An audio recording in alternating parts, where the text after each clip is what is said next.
హల్లెలూయా. ప్రియులారా, ఇక దిన దైవ కృపావార్త వింటున్నటువంటి మనందరినీ దేవుడు దీవించి ఆశీర్వదించును గాక. రండి వాక్యం చూసుకుందాం. గమనించండి, యోబు గ్రంథము 27వ అధ్యాయము 1వ వచనం. యోబు ఇంకను ఉపమాన రీతిగా ఇట్లను, నా ఊపిరి ఇంకను నాలో పూర్ణముగా ఉంటున్న బట్టి దేవుని ఆత్మ నా నాసికారంధ్రములలో ఉండుటను బట్టి. హల్లెలూయా.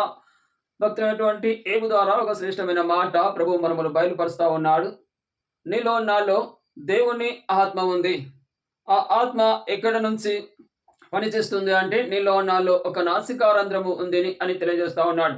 ఆ నాసికారంధ్రము నుంచి మన జీవవాయువును ఉద్భవించినటువంటి రీతిని బట్టి ప్రభు మరొకసారి మనకు జ్ఞాపకం చేస్తా ఉన్నాడు. ఆ నాసికారంధ్రము అనగా మన యొక్క ద్వారములు, ముక్కు ద్వారములుగా ఉంటున్నాయి. అయితే వాటి నుంచి మనము శ్వాస పీల్చుకుంటున్నాం, శ్వాస విడుస్తూ ఉన్నాం.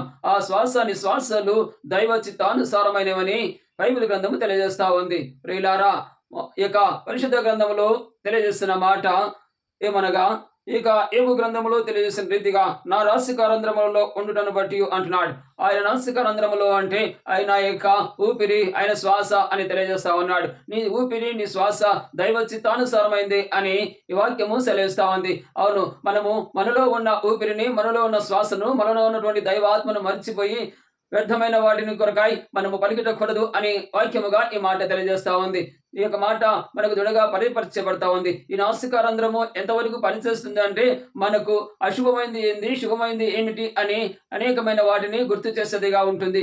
ఇలా మనం గమనించినట్లయితే గడిచిన యొక్క 2000 సంవత్సరాల క్రితములో 2011-12 సంవత్సరాల కరోనా సమయంలో ఈ యొక్క కరోనా వ్యాధి ఎలా సంక్రమించింది అంటే ఈ యొక్క నాసికారంధ్రములో నుండి వచ్చినటువంటి శ్వాసన వలనే ఈ యొక్క వ్యాధి సంక్రమించింది అని డాక్టర్లు, శాస్త్రవేత్తలు అనేకులుగా పరీక్షల్లో తీర్చబడింది. చూడండి, ఈ యొక్క శరీరంలో ఎక్కడి నుంచి కూడా ఆ వ్యాధి ఆ యొక్క బాడీలో సహకరించలేదు కానీ, ఎక్కడి నుంచి కూడా ఆ యొక్క వ్యాధి ప్రబలం కలదు కానీ ఆ నాసికారంధ్రంలోంచి ఆ యొక్క వ్యాధి వచ్చింది అని ఈ యొక్క శాస్త్రజ్ఞులు, ఈ యొక్క డాక్టర్లు, పరిశోధకులు కనుగొన్నారు. అయితే మనం గమనించినట్లయితే మన నాసికారంధ్రములు ఎంత పనికిరగా ఉన్నాయో, మన నాసికారంధ్రములోంచి ఏమి వస్తుందో, మన నాసికారంధ్రం నుంచి జీవవాయువును ఊదిన వాడు ఎవరు, మన నాసికారంధ్రములో మనము జీవిస్తున్నటువంటి జీవచలములను గుర్తెరిగి ఆ యొక్క నాసికారంధ్రం ఉన్నటువంటి జీవజలములను అనుగ్రహించినటువంటి ఆ దేవాది దేవుని గురి తిరిగే శ్రేష్టమైన మనస్సు మనకు కావాలని దేవుడు కోరుకుంటున్నాడు.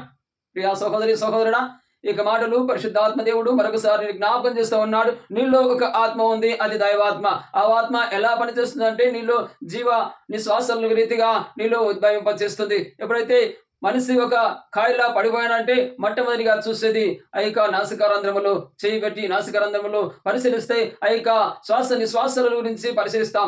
ఎందుకంటే దానిలో జీవం ఉంది, దానిలో బ్రతుకు ఉంది, దానిలో వివిధ వాణి యొక్క శక్తి ఉంది. అయితే అలాంటి శ్రేష్టమైనటువంటి శ్వాసలు కలిగింపజేసినటువంటి నాసికారంధ్రములలో నుంచి జీవవాయువులను వదిలినటువంటి, చలిస్తున్నటువంటి, మాట్లాడినటువంటి, పిలిచే పలికినటువంటి దేవాది దేవుని అనుసరించుటకు మనకందరికీ యుక్తమైనది కనుక ప్రియులారా, ఇది మన ప్రభు జ్ఞాపకం చేస్తున్నాడు. నీలో ఉన్నది నా ఆత్మ, నీలో ఉన్నది నేను, నీలో ఉన్నది నువ్వు నిశ్వాసలుగా విడుస్తున్నది జీవాత్మ. ఆ జీవాత్మ నేను ఆదాములు ఉద్భవించిన రీతిని జ్ఞాపకము చేసుకో. ఆదాముల నుంచి ప్రతిఫలినటువంటి ఆ యొక్క నిశ్వాసలైనటువంటి జీవాత్మతో జీవిస్తున్న నీవు నన్ను మరిచెదవా అని దేవాతి దేవుడు నన్ను ప్రశ్నిస్తా ఉన్నాడు. నీలో జీవం పెట్టిన వాడు నేనే అని దేవాతి దేవుడు నన్ను మరొకసారి జ్ఞాపకం చేస్తా ఉన్నాడు. ప్రియులారా, ఇటు హెచ్చరికను, ఇటు గొప్ప శ్రేష్టమైనటువంటి హెచ్చరికను గురి తిరిగి ఈ సందేశం వింటున్నటువంటి, ఈ మాట వింటున్నటువంటి, ఈ ప్రభు మాట వింటున్నటువంటి నిన్ను ప్రభు ఆకర్షిస్తున్నాడు.